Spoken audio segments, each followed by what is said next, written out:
Good morning, Sandra. What a real treat to see you. Well, nice to be here. Thank you. We were so sad that you were not able to come last March, but the whole world kind of blew up on us.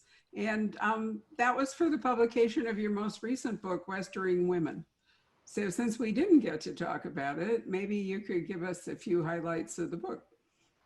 The story is about a group of women who go west ostensibly to get married. Two ministers put together the idea and recruit the women in Chicago in about 1852. And it's a story of women's strengths.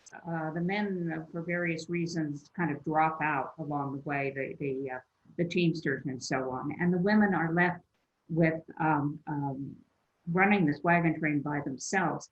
And they develop a lot of skills they didn't know they had, and they understood the importance of working together as a kind of sisterhood. Each woman has a different story, and there's a variety of women. One is a prostitute who wants to um, um, change her life. The protagonist is a woman who is running from an abusive husband, and she feels that he if he can't find her, he'll kill her and their daughter. And then there you know several others who have reasons for wanting to leave. So it's a story of endurance and survival and community and cooperation, all those things that are very prevalent in our today era, although you've put it back a century or more. I think that's true. It's a sense of the importance of working together, of recognizing each other's strengths, of recognizing your own strength. So is the trail, I mean, is this an Oregon Trail story, essentially?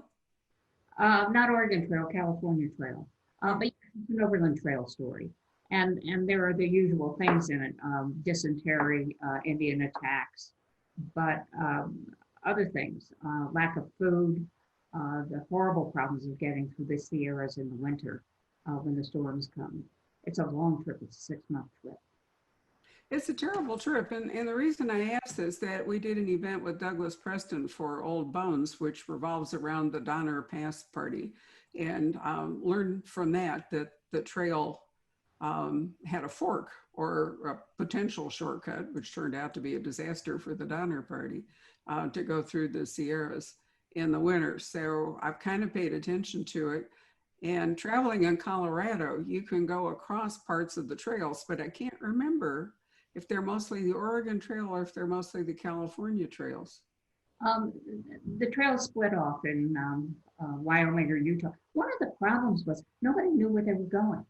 There were a lot of booklets. It was pretty easy to get to Salt Lake. Everybody knew how, or to get the cutoff just before Salt Lake if you were going on the Oregon Trail.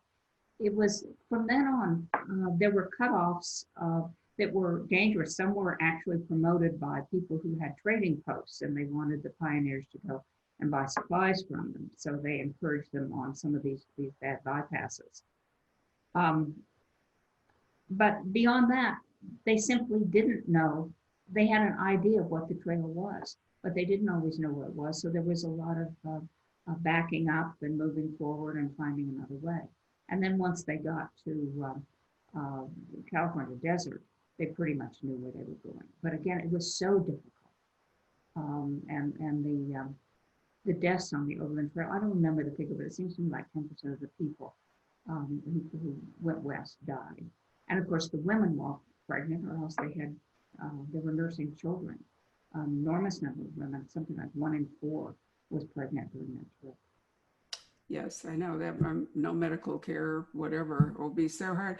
I was an undergraduate at Stanford, and of course, the university really celebrated Leland Stanford and the completion of the Transcontinental Railroad with the famous Golden Spike thing. But I don't think we recognize what an amazing achievement that was when otherwise you had to cross the continent on some combination of foot, horseback, ox cart, whatever it might be. And then the railroad came along and simplified a lot of it, partly because, as you say, the tracks, at least everybody knew where they were going. Yes, railroads were a huge benefit, but they didn't come until later. What, 1870s maybe? Yeah, at least. It was somewhere in the, I think, mid 1870s, 1876 or something like that. So no, you're writing before that. I just meant that it didn't seem when I was a young undergraduate like that big a deal, because we were used to railroads. And it's only later reading books like yours that you recognize what a transformative thing a transcontinental railroad was. It was an awful that it took months and months and months. You might go 10 miles a day, and you walked most of that. Riding in a wagon was so uncomfortable and so boring that you tended to walk. How true. So you've always been really interested in the West, Sandra. I mean, I remember the Persian Pickle Factory was the first book of yours I read. Was it your first book? It was my second one. Second book. And I just loved it. I thought that, again, you had women and a sense of community, but then we discovered that the sense of community wasn't exactly what we thought.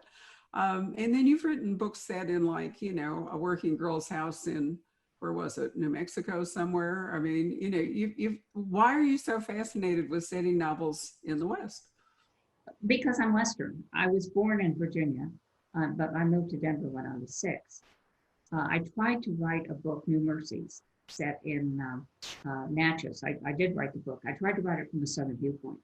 And I realized that I'm not Southern, that you can learn about a lot of things. There's that old saw that you write about what you know about. Well, you can learn about a lot, but you can't always learn the mindset. And I realized when I tried to write that book, I didn't have a Southern mindset. I didn't have that kind of graciousness. I thought the North won the Civil War, and that's not always the foregone conclusion in the South. And so I had to write from the standpoint of a Colorado woman who went to Natchez and saw what was going on there through her eyes. And I love Western history. Before I ever got into fiction, I wrote about 10 books on the West. So what drew you into writing fiction? A couple of friends and I decided we were going to write a bodice buster. And one was worked for People magazine, and another was a ski writer, and I worked for Business Week magazine. And so we outlined this book, and we assigned characters. I remember we had a French accountant count us because we figured we could go to Paris and do research. And we wrote some of it, but our styles didn't mesh. My stuff sounded like an annual report, and the ski writer stuff was like a travelogue. And the People magazine lady had all of these one-word sentences like, wow. So we realized pretty early on that this wasn't going to work. But I realized then how much I liked writing fiction. And I had never really written it before. I had a book out of that I'd written after college that I knew was so bad that I'd never even reread it. And I pulled it out, and I rewrote it, and I sent it off to my agent. And she said it wasn't publishable at that time. And I kept rewriting it. It was eventually published as a book called The Chili Queen. And then I wrote a woman's Western, and she said, there is no such thing. But now, of course, we have an enormous number of women writing about the West. And then I wrote a book called The Buster Midnight's Cafe. And that was my first published novel. So did you have an agent in your career as a magazine writer? Because it's, not everybody has an agent before they ever begin writing a novel. No, I worked on staff for Business Week. I didn't freelance for it. A fellow who was on the staff had just written a book called On a Clear Day You Could See General Motors, which was one of the first business books. And he said, if you ever need an agent, I've got a great one. And so I wrote her and proposed some nonfiction books, none of which she liked. And then I tried fiction, and she kept turning it down. But I was so lucky to have an agent.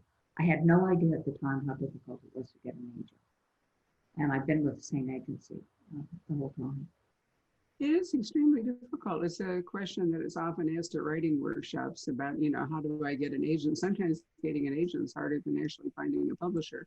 Although today it's a two-step deal. Most publishers require an agent, so that's your first step. But I do find, oftentimes when I talk to authors, Sandra, they got an agent through another, an acquaintance, a business associate, an author that was published like their work and referred it to their agent. There's sometimes it seems like lucky breaks have as much to do with it as any sort of scientific Oh, approach. yes. If this fellow, we were in a meeting, a McGraw conference, and it was, we were both really bored. And he said, "Let's get out of here. I'll tell you about my book." If I hadn't sat next to him, I wouldn't have that agent. So I was really lucky. And not all agents are good, too. I was very fortunate to get a good one. Wow, that is a wonderful story. So, right, we had a discussion last night with a new author and his really legendary editor, Jason Kaufman at Doubleday. And one of the things we talked about was the advance of narrative nonfiction. In other words, writing, with the force of storytelling, but nonetheless, everything is fact-based. And then writing fiction, but researching it so that much of what's in the fiction is true, whether real characters or actual events. And I find it interesting that there's this kind of increasing convergence where the key is a narrative drive, and what it is you're writing about seems somewhat secondary. Have you found that to be true? There's a lot of narrative fiction. There's a, what's that hybrid called? It's fictionalized, fictionalized nonfiction kind of stuff that historical fiction or fiction based on historical or real characters, I think is legitimate. Some of it I don't like because they take too much liberty with the facts.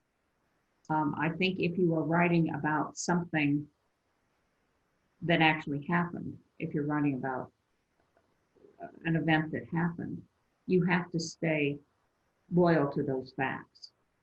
And there are a lot of writers who will change them. I remember reading books saying this labor strife actually took place in 1907 instead of 1905, but I changed it because it works better with my book. I don't think that's legitimate. I think it's okay to make up dialogue as long as it's appropriate dialogue. Today we have so many books set in historical time periods that use a variety of obscenities that really weren't used back then. And the dialogue is so inaccurate because of some of the words used or some of the attitudes. I mean, we know that women were not considered equals 150 years ago, but we have so many books now with men considering women equal. It's just not very accurate, and it makes for good fiction, maybe. But I don't care for it. Well, it's true. I'm a big fan of the Regency. I guess I was branded with Jane Austen, but even more important, Georgette Hare when I was young. And yet I read an increasing amount of whether romance or whatever it is, set in the Regency with women who were rebellious, in order to be interesting as fictional characters, but really would not have survived in society. Or they sometimes, if they're real bodice rippers, they're far more sexually, they flaunt it more than they ever would have been able to do without losing their reputation. And so I do find that it's become kind of a modern hybrid in many cases. I've gone off reading a lot of it. It's what I call the Dr. Quinn medicine woman syndrome. It's and you see a lot of this with books about women in the West. They love Indians. They stand up to men. They're newspaper editors, lawyers, and they're great characters, but they're not very accurate. So when you write, you try to write women as they would have been, as you feel that they would have been, but then what do you give them as roles they can play that actually propel a story? I think I'm guilty of a tiny bit of what I'm complaining about. My women are always a little stronger than they probably would have been back then. Because if you write about them as they actually were, they're kind of boring characters, you're right. But I try to portray them against a background that the reader will see as lack of opportunities, the kind of conflicts that the women themselves may not recognize, but the reader does. Lack of job opportunities, inability to vote, all the kinds of prejudices that existed about women back in those times. Plus, just being pregnant without medical care was a constant risk. You know, I mean, even today we lose babies and lose mothers, but the mortality rate was so much higher um, that it, you know, I often wonder if women who were constantly pregnant weren't also rather constantly afraid, but maybe not. Oh, that's true. And when you read some journals, I mean, most journals aren't don't get into sex, but you read occasionally about the fear women have of getting pregnant. I remember reading an article once, some letters or something. A woman who uh, locked her bedroom door, and her husband would pound on the door, but she was so frightened of pregnancy that she wouldn't let him in. The problem was not so much that they feared pregnancy and they feared dying, because a lot of them were religious. They feared leaving their children behind. The husband wouldn't be able to raise them, so the children would either be parceled out to relatives or friends or anybody, or else the husband would go into town and find another wife, and she'd be cruel to the children. And that was the biggest fear that women had. Yes, and there's certainly, I'm thinking back to, is it Benjamin Harrison that had like 14 or 15 children, and then his wife wore out and died, and then he married some other woman and had another 14 or 15 children. Or if you look at Bach, who had, I can't even remember how many children, you know, sometimes it was George the Third, you know, the extraordinary number of children. And oftentimes many of them died. So you couldn't necessarily guarantee that if you had 12 pregnancies, you know, you might only raise 5 or 6 of the children. Pregnancy really controlled women's lives. And there were women, when you read feminist history, there were women who wouldn't marry just because they didn't want to be called up. Exactly. Spinster was not necessarily the problem was economic to a great degree, and even and social, you know, that an unmarried woman occupied a rather often a difficult place because it was hard to have a job opportunity, as you've already mentioned. It was really difficult to make a living. So you think about somebody like Louisa May Alcott, you know, who, I mean, we think of Little Women, but she wrote all kinds of stuff with were called then penny dreadfuls, and we would call them pulp fiction, because you know writing was a way that a woman could support herself, at least in the 19th century. And so many women had no skills, and they were shunted from relative to relative. You know, there was always the maiden aunt. Even when I was growing up, I had friends who had maiden aunts living with them, and my friends used to have to share a bedroom with them. And it was a really sad thing, but there were no job opportunities. You could be a teacher if you were educated, but so many women weren't. And so you read about the drudgery that women faced. There's a book, Emily, the Diary of a Hard-Worked Woman, that in which she tells about cleaning and maybe getting a quarter or some old clothes. And just, I think she probably worked herself to death. It was so difficult. Well, they could, but on the other hand, you know, oftentimes maiden aunts and spinsters lived to a much older age than married women because they weren't constantly pregnant, and therefore they could go through a couple of generations of children. I think Austen writes very well about the plight of single women, you know, which carries over to the West. And I remember once asking Elizabeth Peters, because I love her Amelia Peabody mysteries, you know, where women would like go up the Nile or explore darkest Africa. And I said to her, so what did women do who had husbands or lovers and they were going to be, you know, traveling in these, and what did they do about sex? And she said, really, abstinence was the only surefire birth control. You know, everything else could fail. So it's probably part of, you know, women were assigned roles in nunneries and so forth, unmarried women or unwanted daughters or surplus daughters. But on the other hand, they got to live together and thrive without going through the childbearing cycle. So, you know, I think it was more of a choice than sometimes we think, that maybe women just didn't want to go through all that. But I think in regard to Westering women, that had to be a real consideration. If you were going to start off on the California-Oregon Trail, should you, you know, take pregnancy into account? And these women didn't all want to get married in my book. They wanted to go west for a variety of reasons. And ostensibly, they went west to find husbands. But they had other reasons for wanting to go, for getting away from abusive situations, or in one case, finding a brother who had gone west and she lost contact with the brother. And so while most of them did marry, not all of them did. Mm-hmm. Good to keep in mind. So the Persian Pickle Factory, let me come back to that. What a great idea for a novel. What, I don't want to give away why I think it's so great, but where did the inspiration for it come from? Um, my parents were married in 1933, and they both lost their jobs, and they moved to my grandparents' farm in Kansas. And that summer, a neighbor offered my dad a day's work in the field, said he'd pay $1, and Daddy worked so hard that he finished finding and made just 50 cents. And that was always a story that we were brought up with. And I liked that. And Mother always told about when they finally met. Well, Mother said, my mother worked harder than anybody I ever knew, but farming was not her vote. And she said that she was going to go into Topeka and she was going to talk herself into her job, and she wasn't coming back until she did. And so she did exactly that. So I have those things, and I was, it was before quilting really took off. I knew there were quilters out there. I didn't know that there were something like, I don't know how many millions of them, and they spend several $billion a year on books and supplies. And I like the idea of just putting all that together.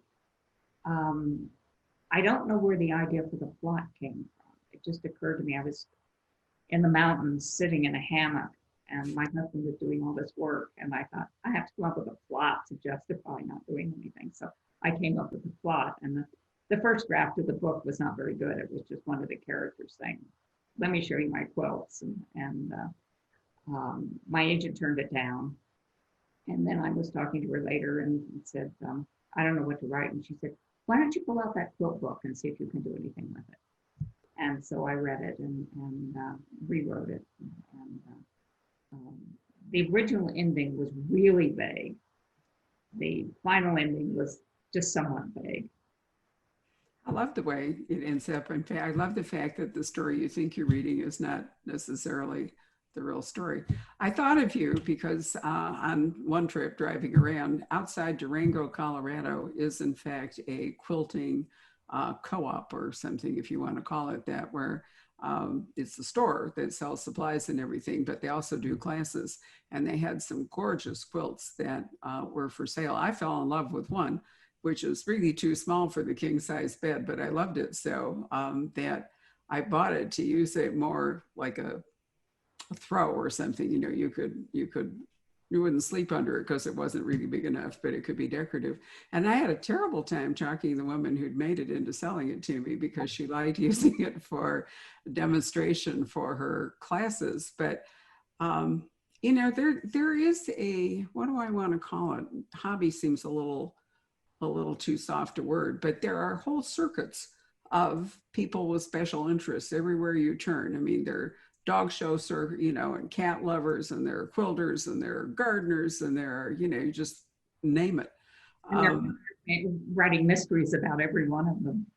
Well, yeah, what they really are just little communities, you know, of people who form. And while there are many things about the internet that I don't think have been good for society, I do think that the way that it can connect people with similar interests, you know, on a wider scale than if they all live in some town, is fascinating.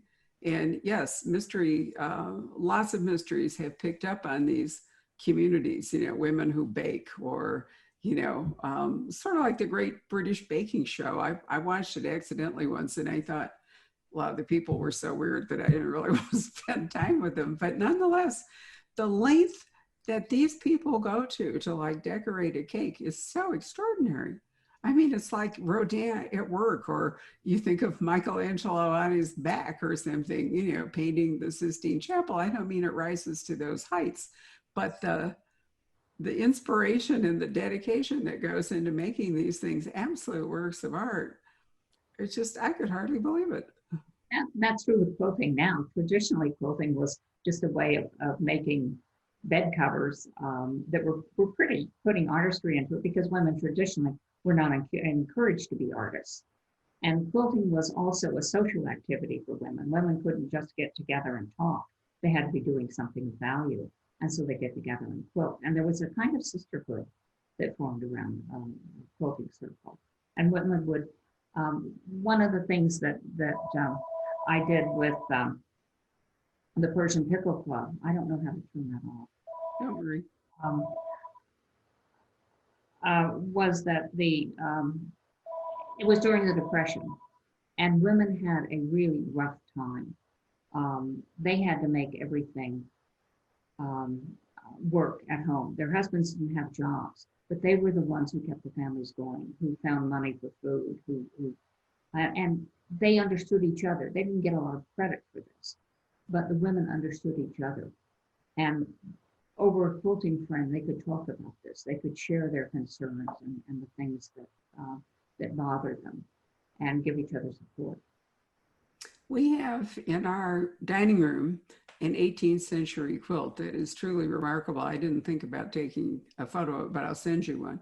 And it's, in some ways, it reminds me of a giant sampler, because that was another art form that women would do. But it is three-dimensional in that it has some patterns in it that are more dimensional than, it isn't a flat quilt. Colors are extraordinary. And it was handed down to my husband's family. So the Antiques Roadshow came to either Tucson or Phoenix, I can't remember which. And we had been looking at the quilt because we'd finally bought a house where we had a wall big enough to have it framed and hung on the wall. I mean, it takes a big wall to do that with a quilt. So my husband took the quilt with him to get it appraised. And we were actually delighted to discover that someone had done some repair work to it, which had then made it not a genuine antique. I think it might have had some machine stitching or some other sort of stitching. So we were elated because now it wasn't worth, six figures. It was worth somewhere in the low fives or something. So we took it to the Phoenix Art Museum where they have a conservator, a fabric conservator, and she conserved it and mounted it on a board, and we had it framed. It weighs a ton. But it always excites comment, and it's the big thing you see when you walk into our house. So I do think of quilts as art forms, but I also recognize that it was a way to use up scraps and, worn out materials, sort of like rag rugs is the same principle, isn't it? Oh, I think probably so. I don't think rag rugs were as attractive, and people didn't save them. Quilts were practical, and now we see them. The designs and the graphics in quilts are beautiful. Some of the old ones, and I have one that's a flag quilt that was made out of from a pattern that was in Godey's Lady's Book in 1861. There's one in the Metropolitan Museum, I think, made from that same pattern. And they're wonderful. They're statements. There was one pattern called Drunkard's Path. And a lot of them are involved in, a lot of them represent interests that women had, the Women's Christian Temperance Union, which was very much a women's organization. I mean, we kind of smirk at it now, the idea of all these women going around trying to close saloons. But drunkenness was a real problem for women in the 19th century because they were dependent on their husbands. And so they formed these, but quilt patterns represent a lot of social issues over the years. Yes, they do. Erlene Fowler wrote a wonderful mystery series in which all of the titles were quilt patterns, Recognize the Drunkard's Path and so forth. I was sad when she stopped writing them, but I think, a very long running series at some point, either the characters are exhausted or the author is exhausted or however it works. But I own them all, and I often think about what the names of the quilts represented at the time they were done. Today, so many patterns are machine generated. that in fact, I think the one that I bought in Durango was a complicated pattern that may well have been computer generated. And a lot of are uh, quilted on machines that are programmed. I mean, these huge long arm machines that can do everything. I prefer the old quilts because they have little errors in them that make them very human. I have a child's quilt that's done in cheddar yellow and double pink and brown. And right in the bottom corner is a little piece of blue. And you know that the quilter ran out of fabric and she either didn't have the money to go to the store or the fabric wasn't available for whatever reason. She used this little piece of blue in it. And you'd never do that today, but they did things like that back then.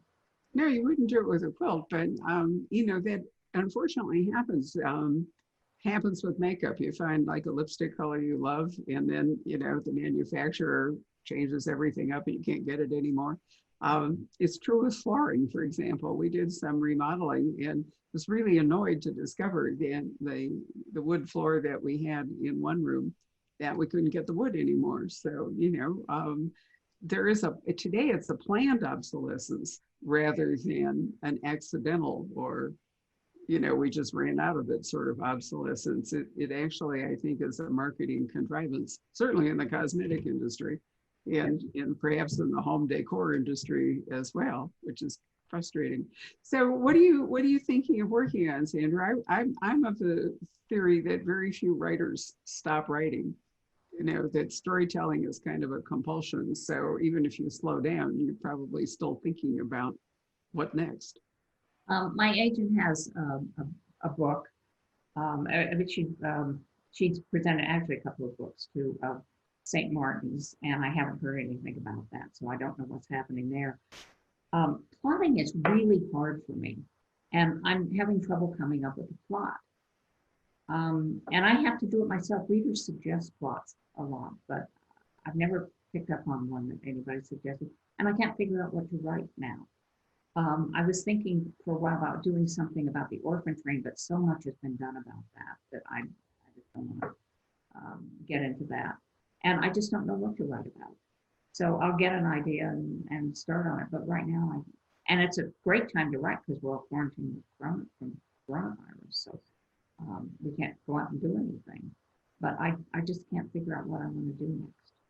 Well, I think if you try to force it, it won't work. It will just have to come to you. And you're right. In one sense, everybody has more leisure time. But we found talking to so many writers that some just find this so unsettling they can't focus on work.